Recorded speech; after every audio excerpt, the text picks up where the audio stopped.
Now, at this point, I would just say is that I'm very sad. I can talk about this all evening. I have been limited by Robin to half an hour because, again, we don't want to all be sitting here talking about it all evening. But please do think of questions. You can stick them in the chat, but also I'm going to go through this quite quickly so that we do have time at the end to really, if anybody has got any questions or comments or wants to discuss anything in more detail, please do. I also have got my details at the end, so if anybody wants to talk later, also more than happy to do that. So that's who we are. I suppose in terms of what we've got, well, our two main resources of the organisation are a carbon calculator, which allows you to calculate where you currently are as a farm in terms of areas where you're producing emissions, areas on the farm where you've got sequestration or current carbon storage, and then what that looks like in terms of how those balance out. That gives you a number, a carbon balance in terms of tons of carbon dioxide equivalent per year. But we then have a toolkit which allows you to then unpack that in a little bit more detail and really start to understand what that means. What might you be able to do differently? What are those things that you can do that both reduce emissions and then improve sequestration? And then we also run a range of special projects. So we run the Soil Farmer of the Year competition aimed at championing and promoting those farmers who are doing fantastic things around sustainable soils management. We're also involved with the Soil Carbon Project. So that's the largest farmer-led research project, we think in Europe, definitely in the UK, looking at how we manage and measure soil carbon. And I'll talk more about that as we go on, and definitely on next week. And a range of other projects working with groups of farmers, working with supply chains, with processors, with local authorities, and with I'm up in Yorkshire at the moment, doing some work with some farmers within the national park, really just trying to understand what the potential is for agriculture to really start to play its part in terms of some of these policies that we've got around achieving net zero. So let's start then in terms of what's going on with greenhouse gas emissions. So first thing to think about now is that although all of the discussion and all of the language and the rhetoric around this subject is very much focusing on carbon, as you can see from that pie chart there, carbon dioxide emissions from agriculture are only a very small percentage of our total overall emissions. They're the smallest bit. So for a lot of other industries, they're the main headache, but for us, they're not. They're not really. The vast majority of our emissions within agriculture are coming from two other gases, which is methane and nitrous oxide. And it's the combination of those three gases together in terms of how those all interplay with each other and where they're emitted from on different farming systems and across the different locations, which make up agriculture's contribution to the UK greenhouse gas emissions, which is about 10%. Now, you could say that for that 10% of emissions, we're getting 90% of the flack at the moment, but it is actually only 10%. But here's one of the positives in the terms of the fact that although it's complicated, although we're dealing with three gases, there's actually a really lovely relationship between efficient use of resources and a reduction in costs. So there are business benefits for reducing emissions, because that means that we're making more efficient use of our resources. It means that we're looking to try and safeguard soil health. We're looking at how we're managing our nutrients, our crop, all that sort of thing, which will have a business benefit as well. But there's no one size fits all. Each of your farms is a unique combination of what's under the ground, what falls out of the sky, or at the moment, what doesn't fall out of the sky, and what you do in the middle of it. So we've got to develop solutions that work for your business and actually are aligned to some of those strategic objectives that you're trying to achieve anyway. It's also really important to remember that we're not just producing these emissions for the sake of producing these emissions, we're producing these emissions because we're producing food. And actually that's sometimes a part of the discussion that gets a little bit forgotten about. It can be difficult to measure because we're not just dealing with one gas, we're dealing with three gases, and it's dependent on the weather. So we're dealing with complex biological systems. So even if we're doing everything right in inverted commas, we can still be against us in terms of what comes out of the sky. So where are those gases coming from? And we've already worked out that we've got these three different gases. And I'm going to be slightly doomy gloomy for a session. I promise this is not going to be a doomy gloomy climate change presentation, but my one slightly doomy gloomy is about nitrous oxide. So nitrous oxide is a big deal in terms of its behavior and its position as a greenhouse gas. It's 298 times more potent in terms of its ability to thicken the blanket around the earth and cause global temperature rise than carbon dioxide is. And 80% of nitrous oxide emissions come from agriculture. So where are those emissions coming from on the farm? They're coming from how we manage our soils, our fertilizers, and our manures. So those three areas are really, really key in terms of reducing our nitrous oxide emissions.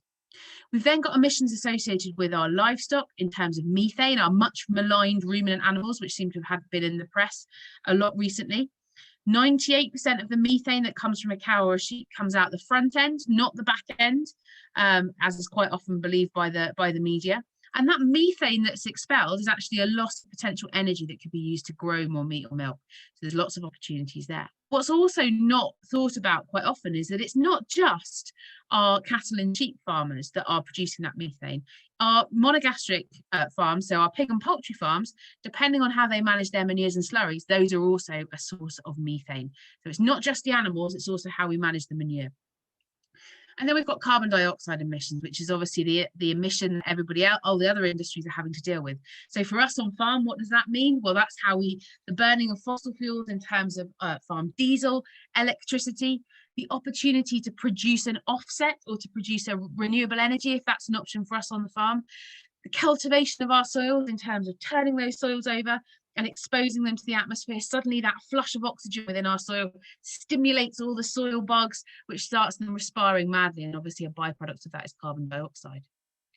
But as well as that carbon that we lose through tillage, we are also unique as an industry in the fact that although it's very complicated, although we've got 3 gases and we're dealing with complex biological systems that are inherently linked to food production, we also are very, very lucky in the fact that we are one of the only industries that has the ability to provide a climate solution, in the fact that within our farms and on our farms, we can hold carbon and we can suck carbon dioxide out of the atmosphere and provide that solution. And we'll talk a little bit more about that this evening and next week.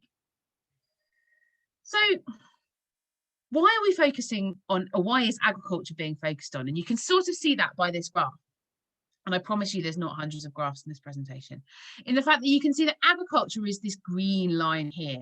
And whereas some other sectors of the economy have decarbonised and have managed to get rid of some of their greenhouse gas emissions, agriculture's progress since about 2009 has been really not very good in terms of our ability to get rid of those greenhouse gas emissions.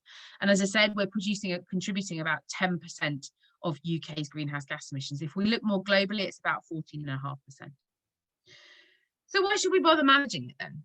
Well, the bigger picture stuff, we've got national targets to reduce carbon emissions from agriculture. We were very proud of the fact here in the UK that in 2008, we were the first country to put some mandatory targets in place to reduce our greenhouse gas emissions by those 1990 levels by 80%. That was termed the Climate Change Act. Now, under that Climate Change Act, agriculture was under voluntary emissions reductions targets. So we were a bit of a difficult industry. So we were given a voluntary target of 3 million tonnes to reduce our emissions. However, that Climate Change Act has now been superseded by the new net zero legislation, which says that those 80% reductions aren't enough anymore. As a country, we need to be at net zero by 2050. But then we have the NFU saying that as an industry, we're going to be at net zero by 2040. We have various different local authorities declaring their climate emergencies and saying we're going to be net zero by 2030. We have various different supply chains and producer organisations who are starting to, again, declare a climate emergency and set their net zero goals. All of this means an increasing attention on agriculture. And then we can also look at what's going on internationally as well. But if we look back down at farm level and look at, well, why should we manage carbon on farm? Well, it makes business sense. As I said at the beginning, there's that really good relationship between efficient use of resources and actually a reduction in cost of production. It allows us to be more informed and make better decisions. So we can then start to say, well, this is where I want to go with my business. And how does that impact on my carbon footprint, as well as on my bottom line and the practical ability that I have to achieve those things? It enables a positive narrative, and we really need a positive narrative for our industry at the moment. I say there's so much negative attention on the environmental impact of agriculture that we have that opportunity to provide a positive, and that comes from having our data and telling our stories of the things that we're doing on farm. It creates more resilient businesses. As I say, if we're able to build up the carbon content of our soils, it means that our businesses are more resilient. We can hold on longer when we have conditions like we do now, where it's very, very dry. We can hold on to that water and release it more slowly, and it allows us to become more future-proof.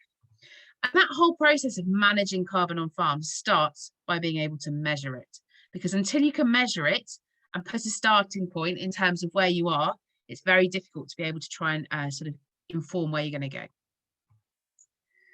So identifying the carbon footprint of your business is that first step in terms of being able to quantify the contribution that your farm is making to climate change.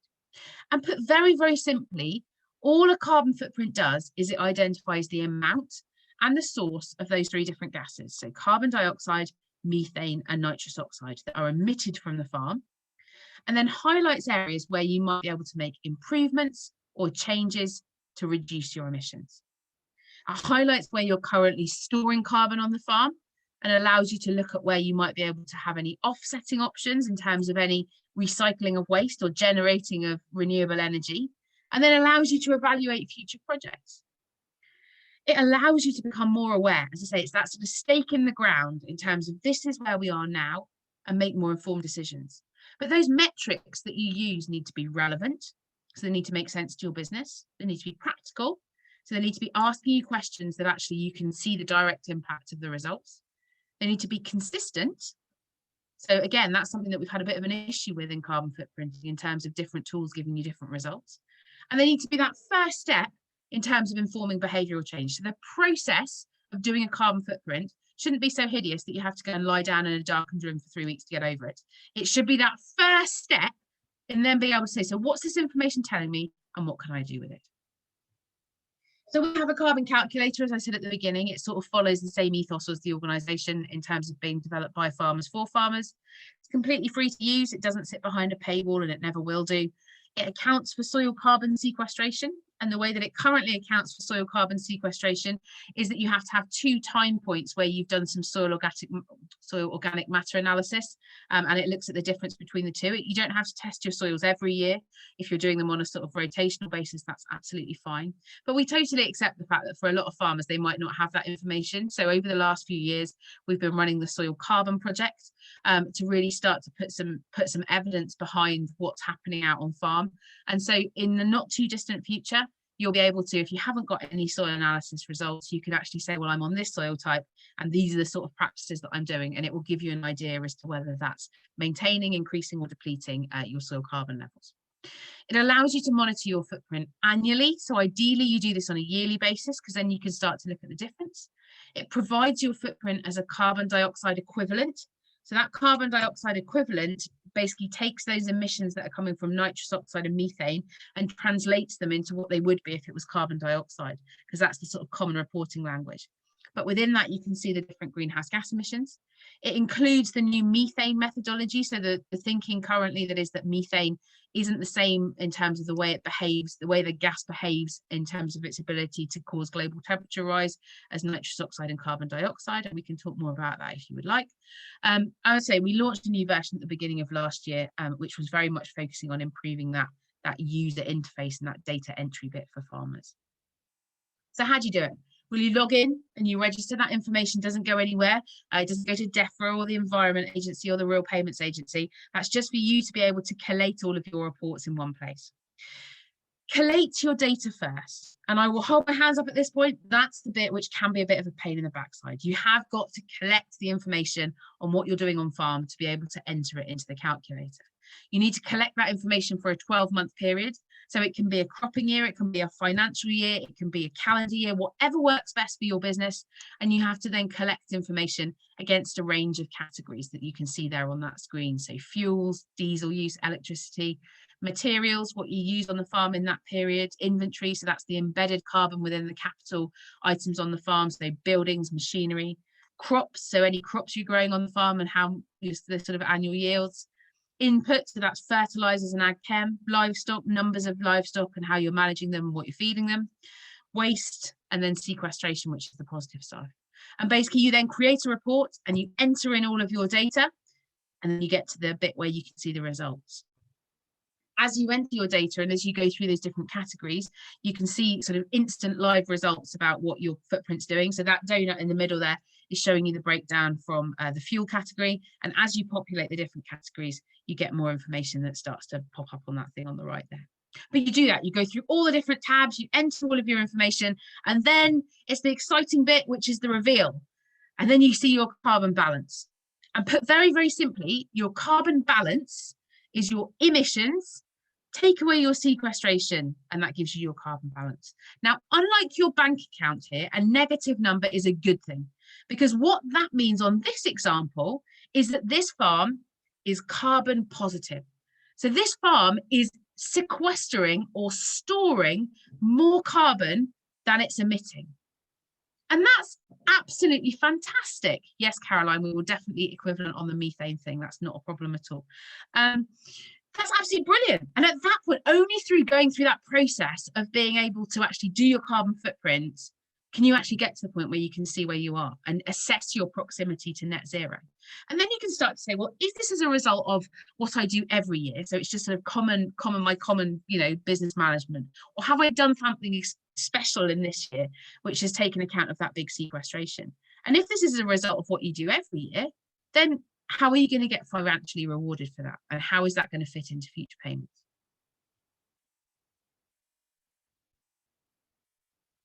So interpreting results is a key part of that process. It allows you to evaluate where you are now and then plan what you might want to do in the future in terms of reducing emissions and improving sequestration. It gives you a baseline. It allows you to be more informed and provides that evidence in terms of changing management. So the process of putting your data in is only hideous the first time you do it, because once you put it in once, you can then copy that whole section or copy the whole report and start again. And I'll show you how to do that next week. So we've seen a huge amount of increase in the numbers of users to the calculator over the last 18 months. And really starting to think about where these people are coming from. We've got individual farmers who want to understand their current carbon impact and monitor change. We've got some farmers who are starting to direct sell to consumers and are wanting to be able to provide that marketing angle in terms of looking at the carbon credentials of their production system. We're working with producer organisations who, again, are looking to try and differentiate their production system, and supply chains. Processors who previously haven't included what goes on within the farm gate, within their sort of supply chain measures, and now wanting to understand the impact of that. We're working, as I say, with local authorities who are starting to declare their climate emergencies and really start to understand what that means in terms of the ability of farmers to be able to play their part in delivering their net zero ambitions. And then we've also got this interesting development in terms of the role of agriculture and the role of farming in terms of providing that voluntary offset and the sudden business opportunities that might exist for farmers who want to get involved with carbon offsetting with individual businesses. And where do payments fit into that? Well, again, we can have more discussions about that. Again, it's an emerging marketplace at the moment. But the really important thing to then think about is it's not just, as I said a minute ago, it's not just about footprinting for the sake of footprint. It's then saying, well, what can we do about it? And actually, what are our options in terms of changing things? And to answer that question, we sort of first need to think about, well, where do the emissions actually come from? And taking my point that I said at the beginning about the fact that there's no such thing as an average farm, if we were to pretend for a minute there was, and we were to split those farms into an average arable farm or an average ruminant farm, on an arable farm, 60% of emissions come from nitrogen fertilizer. Okay, that's both the production of that fertilizer and then what you do with it when it comes down your farm drive in terms of where you apply it and the rates and sources and all those sort of things. Another 20% comes from fuel use and field operations. So that's cultivation, that's the fuel that's used for planting the crops and harvesting them and all those sort of things. About another 10% is coming from P&K fertilizer, any use of manures or lime or that sort of thing.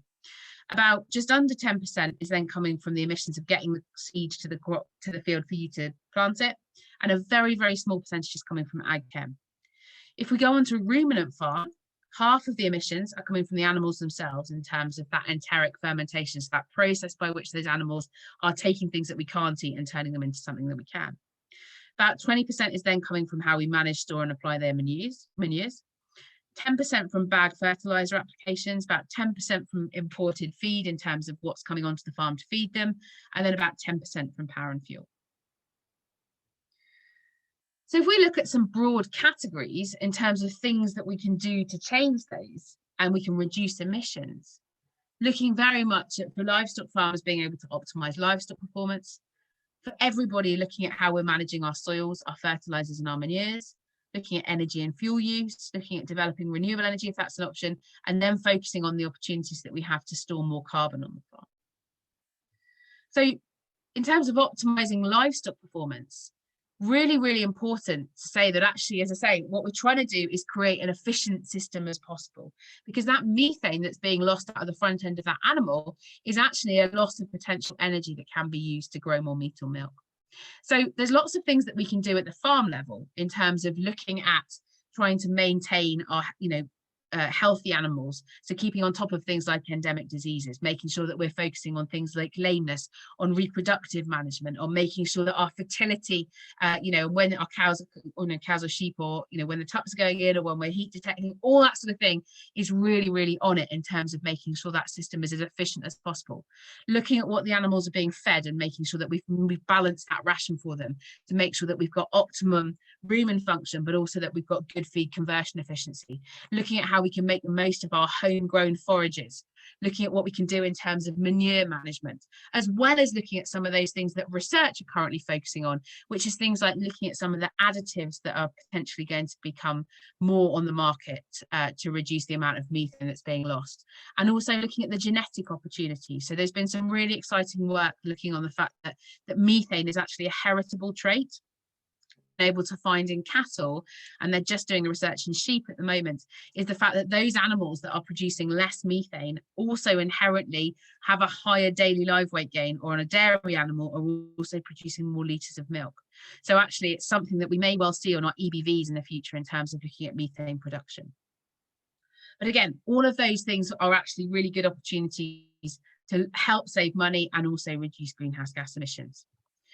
In terms of soils, fertilizers and manures, very much focusing on if we're looking at carbon dioxide, making sure we're trying to reduce the amount of carbon that's being lost from the system by looking at how often we're cultivating, looking at the depth and the frequency of cultivation. I'm not saying to you, you shall never plough again. I'm not saying that. I'm saying understanding why you're doing what you're doing and looking at making sure that that cultivation action is at the right depth and the right frequency, and then you're doing stuff to mitigate that where possible. Also, and some of that mitigation might be feeding more carbon into the system. So looking at really trying to make sure that we've got good levels of organic matter going into the system, be it through manures, be it through crop residue, be it through growing cover crops, all those other sort of things which are getting more carbon back into the soil.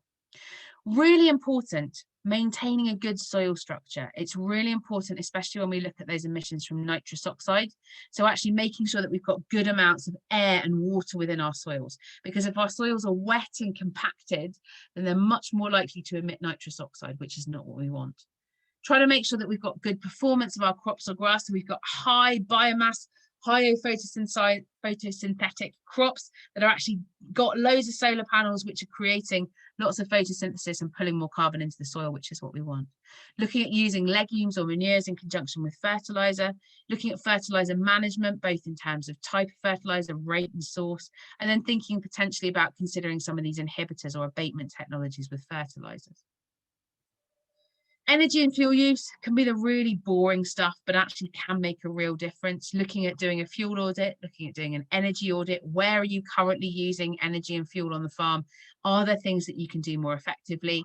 Maintaining your machinery, looking at all those other sort of things, which are all those jobs that are at the bottom of the list that we never get round to, but can make a real difference both financially and through carbon as well. And then renewable energy, if that's an option for you. And don't forget about renewable heat as well as renewable electricity. But that's all the things about reducing emissions. What about this positive then in terms of sequestration?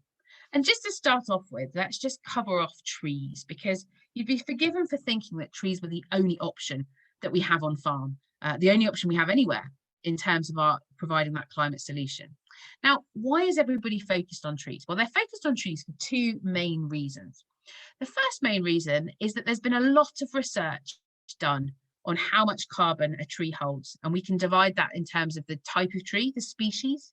We know how much of that carbon is held within the tree, within the leaves, under the soil, under the tree, and all of that research is fairly well done and well documented. So that's one good reason. For policymakers, it's quite a safe option. The second option is it's really visible. You can see a tree, you can go and count a tree, you can see them in terms of flying drones over the top of them, you can go and touch them, you can take photos of people in front of them. It's really, really visual in terms of seeing where those trees are. It's really important with trees that we have the right tree in the right place and make sure that they're really well adapted to the situations that we are. It's also really important to remember for the first 10 years of that tree's life, they're not going to be doing a huge amount of sequestration. The trees have the highest rate of sequestration in their teenage years. And if you're a tree, you're a teenager from when you're 15 to you're 65. Lucky trees, eh? But as I say, those first years, they're not going to be doing a huge amount of sequestration. It's not till they are really actively growing that they will. But again, trees consider in the right place at the right time rather than being the only solution. Also on farm, really important to consider our hedgerows. Our hedges are a fantastic source of carbon, not just, and also really good for biodiversity and some of those other things that Robin was talking about at the beginning in terms of that provision of public good. So managing hedgerows is really, really easy way to start to improve sequestration. But then we've got soil. And it's often that overlooked opportunity. Why is it overlooked? Because it's complicated, because it can be quite tricky to measure. And again, we're going to have a bit more of a focus on this next time, but just to start to sort of introduce the idea. But soil carbon is a really good opportunity. And just to sort of start, what is soil organic carbon? If you think about what makes up your soil in a good, sort of well-structured soil, about 45% of what's in your soil is mineral. So the proportion of sand, silt and clay that makes up your soil type. When it's well-structured, a quarter of it's air, quarter of it's water. That remaining 5% is soil organic matter, apologies. 60% of that soil organic matter, that 5%, is soil organic carbon, okay? And basically, it's the sort of decomposing plants. So the bits of plant tissue and bits of roots and all those other bits and pieces that are starting to decompose within your soil. Now, soil organic matter, which is that 5%, also includes anything that is alive within your soil. So your soil biological populations that are that sort of underground industry that are doing all those fantastic things that are really, really helping in terms of helping your soil to function. And even if we're not interested in soil carbon from a sort of climate perspective, if we can improve our soil carbon, we can improve our yield. And that's a really good thing to do, because actually if we can improve our soil carbon content, it improves our soil quality. So we get more of the things that we want in terms of nutrient use efficiency and infiltration and water stability and aggregation. And we get less of the things we don't want around erosion and runoff and compaction. So that's really good. So if it's so good, how do we do it? Well, traditionally, the only way that we could do it was to change land use. So if we were an arable field, we could turn it to grassland. And if it was a grassland field, we could turn it to woodland. And that change in land use from one of those types to another was the only way that we could actually put a carbon value on it. But we all know that within those broad categories, there's lots of things that we can do. So some broad ideas there around reducing erosion. So stopping the amount of carbon that's actually leaving the field. And when that soil's going out the gate, it's also taking your nutrients and all other sorts of stuff with it. So really trying to keep the soil in the field. Looking to feed more carbon into the system in terms of looking at feeding more organic materials in, looking at reducing the amount of carbon that's leaving through that reducing tillage, and then also starting to put that carbon further down. So actually, if we can start to get more deeper rooting species, that carbon is then deposited at lower depths within the soil profile, which means it's less likely to come back up again. And these are some of the things that we've been talking about and looking at with our soil carbon project, really starting to understand three main aims. Firstly, how do we test for soil carbon? Is it just as simple as doing a soil organic matter test? Do we have to do one of these other new exciting tests that are available, but really trying to understand that whole testing methodology? Secondly, then saying, well, now we know how to test for it. What are those management practices that make a difference? And then finally start to sort of bring it all together with the carbon footprint to say, well, what's the potential for soil carbon to be able to provide one of those sort of net zero solutions for us? We're working with about 100 farms across England. We've got a concentration of them within the southwest because we managed to get some extra funding there. And on each of those 100 farms, we're testing between 4 and 6 fields to look at a range of soil parameters. And that includes soil organic matter and soil organic carbon at those 3 depths, so 0 to 10, 10 to 30 and 30 to 50 centimetres, and those points that we're taking the samples from are GPS logged across the field. We're also looking at a range of other parameters in terms of carbon to clay ratios, carbon to nitrogen ratios, total organic carbon content, looking at in-field variation, looking at variation in between labs, so how the results differ depending on which lab you send them to. We're looking at bulk density. We're looking at 3 proxy points where we're looking at soil structure and worms and infiltration and aggregate stability to see if we can find any relationship between some of those proxy points and soil carbon levels. What do we found? And again, we'll talk more about this next week in terms of testing advice. Really important to look at the same lab, same time of year, GPS log your sample points, and be really consistent in terms of the depth that you're taking your samples to.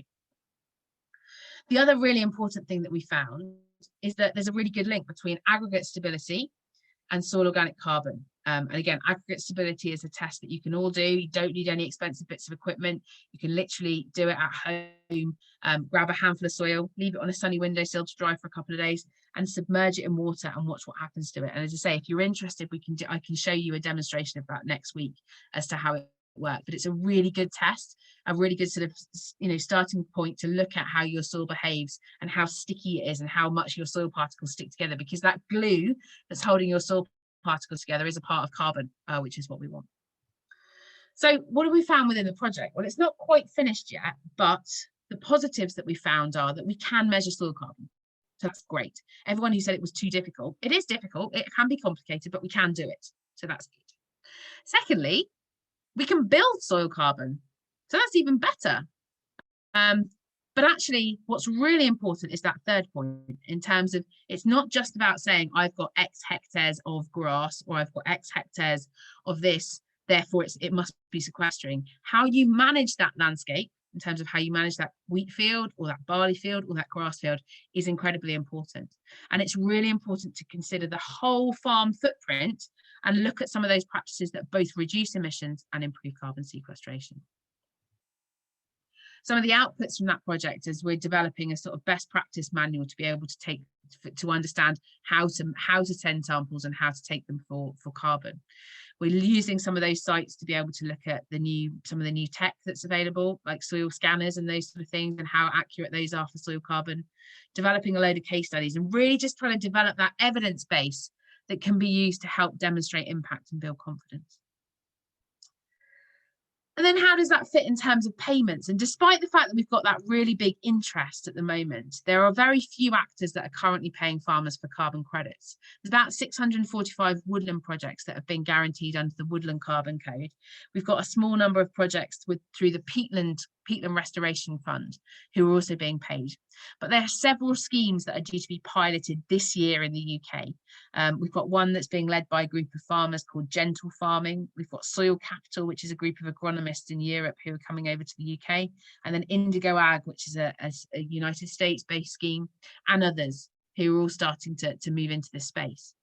We have a range of codes that are currently there that support that offsetting marketplace for trees and for peatland with those codes that I just spoke about, but we don't currently have one for the soil. But we're part of a group that are just working to deliver and develop that consistent method in terms of how we monitor it, how we report it, and how we verify it. So just to conclude, in terms of using carbon calculators in this whole area, they're a tool that you can use to plan future management and actually put that stake in the ground and say, well, this is where we are now. It's really important to remember that none of them are perfect, okay? Any carbon calculator developer that tells you they have a perfect tool are lying, because the science is still evolving. But just because the science is still evolving, it doesn't mean that we don't need to start now. You know, these net zero goals that we have, the sort of aligning or not with the new ELM schemes and all these other sort of things, it's really important to get an understanding of where we are now and then be able to start to plan those things that we can do in the future, and also start thinking about baselining soil carbon. So just to conclude finally then, the time to start to think about this sort of stuff is now, okay? And because the level of regulation and bureaucracy and all that sort of stuff is only really going in one direction. But although that might be quite a sort of pessimistic way to think about it, if you think about it from an optimistic point of view, because actually remember that really good link between the fact that if you can monitor your business performance and drive efficiencies, that makes good business sense, as well as looking at opportunities to help cut your carbon footprint. Carbon is just another lens at looking at business efficiency, and it just gives you a fresh pair of eyes to be able to look at what's going on within your business. There will be opportunities in the future for soil carbon sequestration, and that may well be through ELMs, but also through private finance schemes. So being able to get an understanding of where you are now is a really good first step. But all of these new ideas and these new innovations need that data. So we need to know where you are as a business in terms of your overall carbon footprint, so the ability of your business to reach net zero, before we can start to look at some of those payment options for any offsetting for other industries. That data also allows us to have a better informed picture of what's going on across the industry. We need skills development, so we need sessions like we're doing this evening to really start to talk about some of these issues, and we just need to try some things out and see what the results are. So I think that's probably hopefully a good starting point. I appreciate, apologies, I've witted for slightly longer than I was going to, so I will stop sharing now, but that is my email address, and obviously I'm back next week. So I will, but if anybody wants to get in contact before next week, they're more than welcome to. I will just stop sharing. Perfect. So just going on those first questions that came through, and then, as I say, if anybody's got any others, please do, please do shout, because it's great to not just listen to me. But Caroline, in terms of the methane equivalent, this is some work that's been done by Oxford University, and it takes us, because the way that we traditionally account for greenhouse gas emissions is we do them in terms of their global warming potential over 100 years. And so traditionally it was thought that obviously carbon dioxide, when it goes up in the atmosphere, it's then there at that same level until somebody takes it out of the atmosphere. Now, traditionally, we would then say, well, nitrous oxide, as I said at the beginning, 298 times more potent, and it stays there at that same level in the atmosphere and persists over the long term, so over that 100-year time period that we were measuring it at. Methane, under the traditional way of measuring it, we said was 28 times more potent, and again, it stayed there. But this new work that's been done by Professor Miles Allen at Oxford University has said that actually methane doesn't behave like that. So it doesn't go up into the atmosphere and stay there forever. It's actually a more cyclical gas. So what it does is it has an initial peak after between about years 9 and 12, and then it breaks down into its constituent parts, which is carbon dioxide and water, and is reabsorbed back into the system. So this great piece of science that came out a couple of years ago was looking at global livestock numbers and the impact of global livestock numbers on global temperature rise. So it was looking at very macro scale. And the conclusion from that report was that if our livestock numbers are fairly static, so they're not going up, they're sort of staying around the sort of same level, then actually the methane that's being produced from our cattle today is balanced out by the methane that's being broken down from the cattle from sort of 9 years ago. So we're not actually, if your numbers are staying the same, you're not adding any new methane into the system.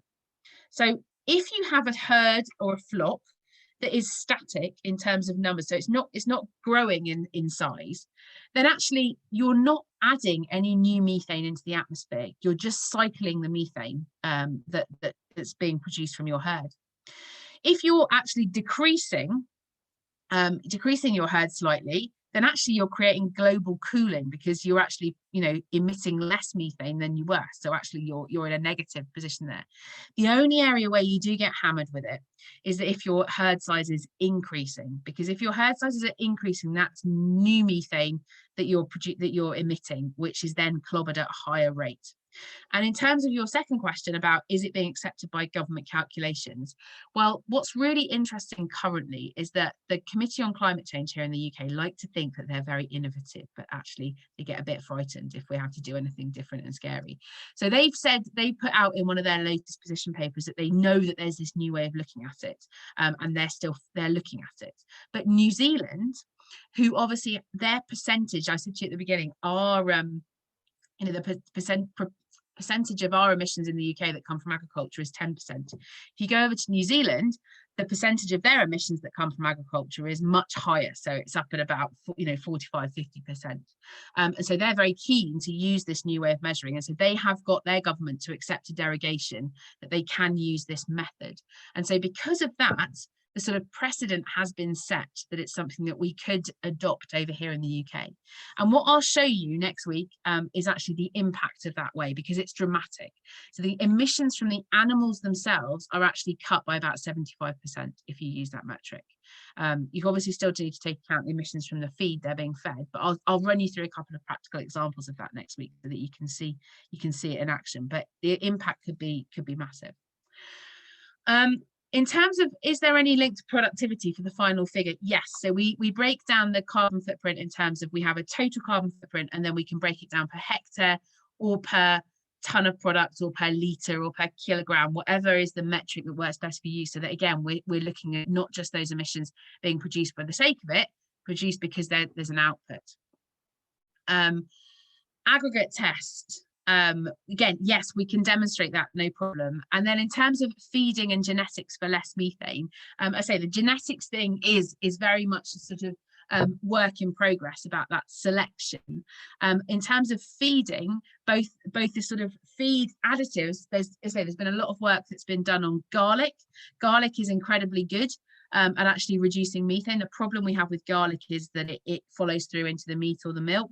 And so there are some companies that have been looking to try and extricate what's going on in terms, the component within garlic that's providing that anti-methanogenic process, and really trying to replicate it.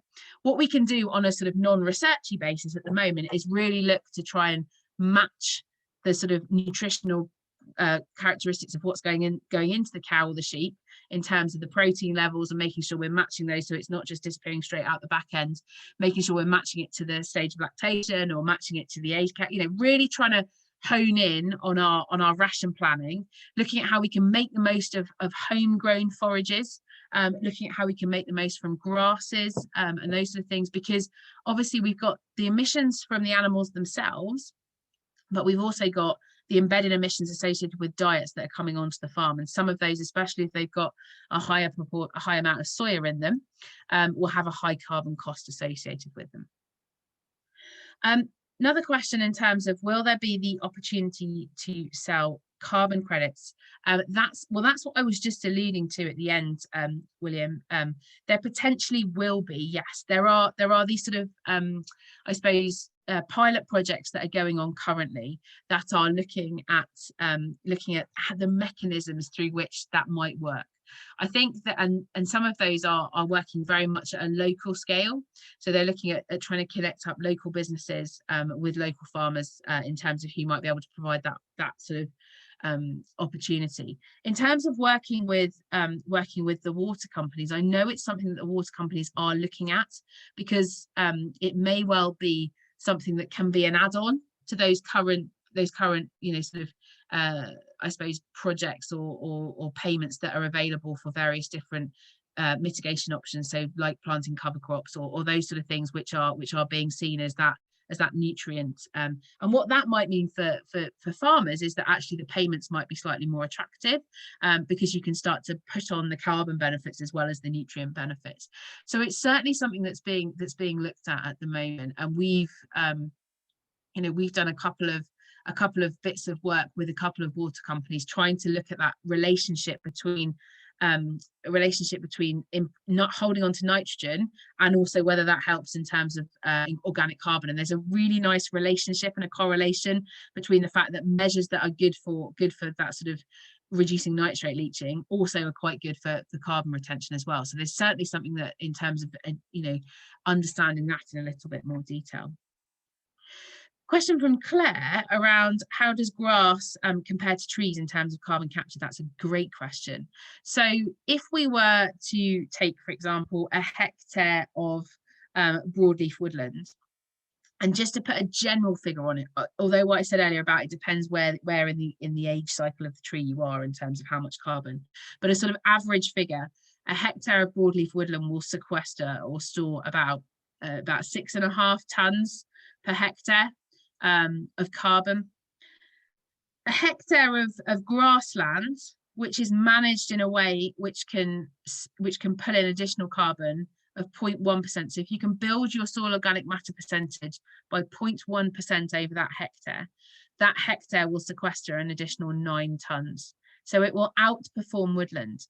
The question is then, what are those practices, and how can I increase my soil organic matter and my soil carbon by that 0.1%? So it's a bit like what I was saying earlier about, it's not just about saying I've got 10 hectares of permanent pasture or grass. It's about saying, well, how am I managing that area, and where is my soil, what soil type am I on, how am I managing those sort of tools that I have within my box in terms of my stock, or my cropping or my tillage or my fertilizer to be able to try and build soil carbon within that resilient farming system. So, and the interesting thing that we've been finding with the soil carbon project is that, I suppose traditionally it was felt that there was a sort of saturation point with soil carbon sequestration, in the fact that once you to a percentage of, I don't know, depending on your soil type, you sort of got the sort of 11, 12, 13, 14, 15%.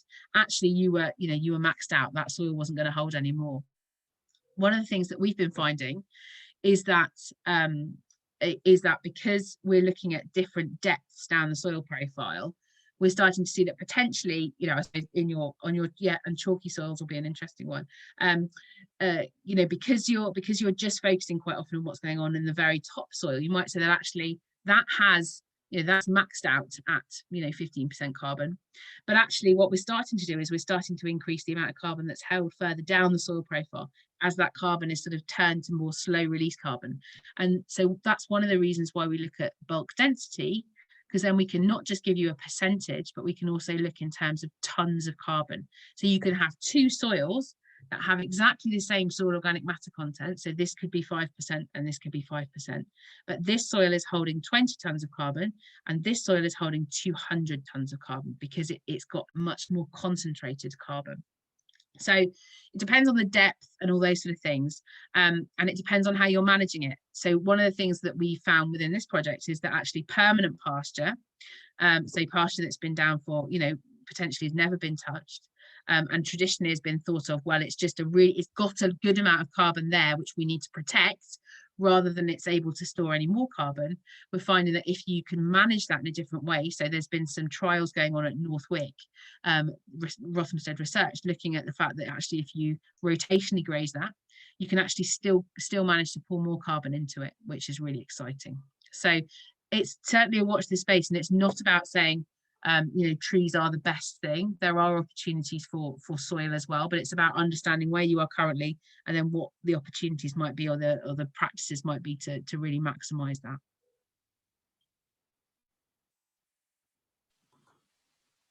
Oh, thank you, Becky. That's really interesting. If anybody's got any questions that they wanted to ask rather than type, do please feel free to put your camera on and wave at me. That's quite acceptable. Anybody fancy? I think we covered everything in the chat box. I mean, I think it's fascinating to talk about the potential for not just the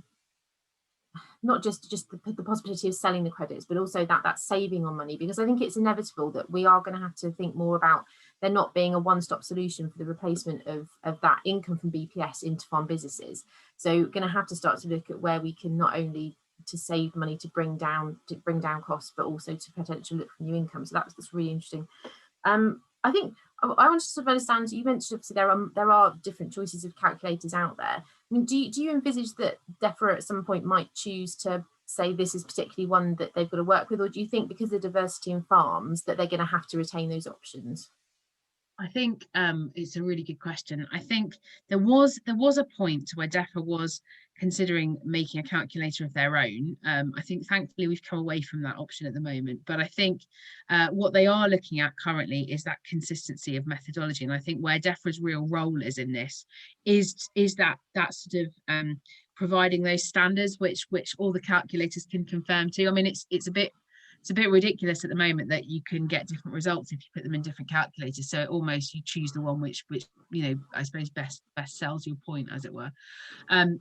But what we need to do is we need to get that consistent approach across the calculators. And certainly there are three main calculators that you can use. There's ours, there's AgriCalc, which has been developed by Scottish Rural University College, and then there's Cool Farm Tool, which has been developed by the University of Aberdeen and is used by a lot of, tends to be more retail focused. But again, they all have their strengths and weaknesses depending on the farming systems that you have and depending on what you want as an output. So again, if you want a quite light touch version, then Cool Farm Tool is the one to use, because it doesn't ask you lots of questions. But if you then want to evaluate the impact of some of your management practices, it's quite difficult to do so because you've not put that detailed information in. If you want to get, if you're a livestock based system and you want to be able to I suppose align what you're doing with some sort of livestock KPIs, then AgriCalc is really useful because it has a lot of those sort of key performance indicators within there, but very much focused on livestock based systems. If you're wanting to focus on a sort of whole farm approach and looking at all those things that are going on the farm and how they all feed together, then ours is probably the best. So it depends on what you want to look at, but I think DEFRA, as I say, we've been talking to the guys in DEFRA, and also, you know, to the sort of the NFUs and all those sort of things, because we're really keen to make it, you know, make it a much more consistent approach for farmers.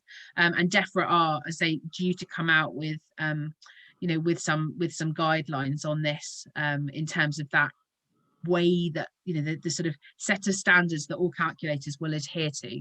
And I think that's probably what will happen. It won't be that they'll say everybody has to use calculator X. It may well be that they just say, well, these are the standards that, you know, the calculator that you use has to adhere to. Because I think the other problem is that if they just say we all have to use one calculator, it also means that calculator potentially doesn't have to innovate and develop, because it's just the one that everyone has to use. And we almost get to a point where, I don't know how many of you guys ever used to use Planet, but you know, Planet was okay once you got your head around it, but it wasn't exactly the most innovative and user friendly thing to do, because it didn't have to be, because that was what was used for, you know. And I think we need to keep a little bit of that, not competitiveness, but continual drive to make it a useful tool for farmers and make it something which has value. I think that consistency is a really important point, actually, because there's also got to be some consistency in the marketplace, which at the moment, because it's also so new relatively, it's a bit cowboy town, I think, at times, about, you know, where you can make use of it. So, I mean, do you think that's something DEFRA will take hold of, or do you see that something more being a public sector will drive that? And I suppose also you talked about direct selling from farmers and having potential to do that. Do you see that being a long-term thing, or do you think the sort of biodiversity banks are probably going to take a stronger foothold on that? I think it's interesting, isn't it? I think carbon is the current metric that lots of people are looking at. I think biodiversity will follow. I think it's always I always joke, you know, the things that it's hard enough measuring soils, but actually that doesn't move or fly away. When we start looking at biodiversity, at least, you know, we're having something that, although it's complicated, is static. And I think they will all flow through. I mean, certainly the businesses that we are currently working with that are doing that direct marketing, it's very much because it tends to be more livestock based products, and again, because there's been this sort of you know, I suppose negative attention on the environmental impact of livestock. You know, are there people that can, you know, or are there businesses that can maybe differentiate in the marketplace what they're doing? I think in terms of, there are some of the sort of audit requirements, so like Leaf Mark or some of these others now, where they do require you to have a carbon footprint, so that they can start to look at the impact, you know, sort of biodiversity impact as well as the carbon impact. But currently they're not usually specifying which one you have to do. It's just that you have to do one. So I think there is potential there. I think it's always that balance between having something which has genuine use versus something that it doesn't just become a bit of a tick box exercise, and being able to really demonstrate the value of it and being able to use it as a starting point to craft a narrative around what are the things that you're doing, I think is a key part of it at the moment.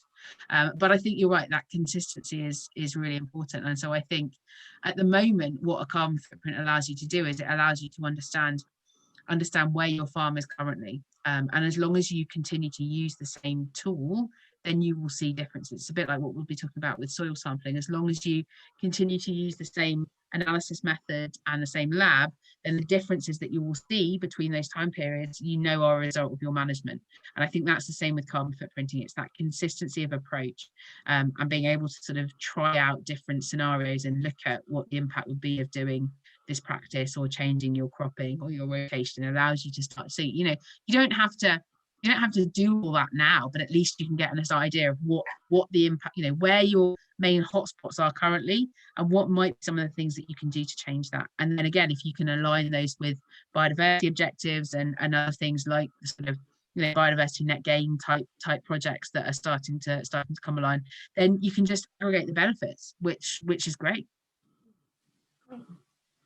So obviously next week, as we've said, we're going to talk a bit more about actually the calculator process and how that works, and cover some of those other bits and pieces that you've sort of started to touch on tonight. So hopefully people find that really interesting. Obviously, we would encourage anybody that's joining us next week to take a look at the carbon calculator, and maybe it might give you some ideas about some questions you want to ask Becky next week. So that'll be really useful. And yeah, Becky's very kindly given us her email address. So if there's anything you want to contact her on in the interim as well, I'm sure that'll be well received. So I think that's probably, yeah, probably rounding up everything. Has anybody else had any questions? Oh, Claire question, or just a thank you? I'm not quite sure. But yeah, if anybody else had any questions that they wanted to ask Becky or anything at the moment, I'm going to go with that being a no. Well, thank you ever so much, everybody, for joining us this evening. It's been a really interesting start to this conversation. Look forward to seeing everybody next week. Anybody that signed up for this week will be sending an invitation for next week's webinar. But do feel free to spread the word. We'd love to see more people at next week's as well. So don't feel, there will be a recording of this session that I will be sending round to those that attended. So, share that with others, get them in the conversation as well. That'd be really good to see. So thank you very much. Have a good evening, everybody, and we'll see you next week. Thank you. Thanks, everyone.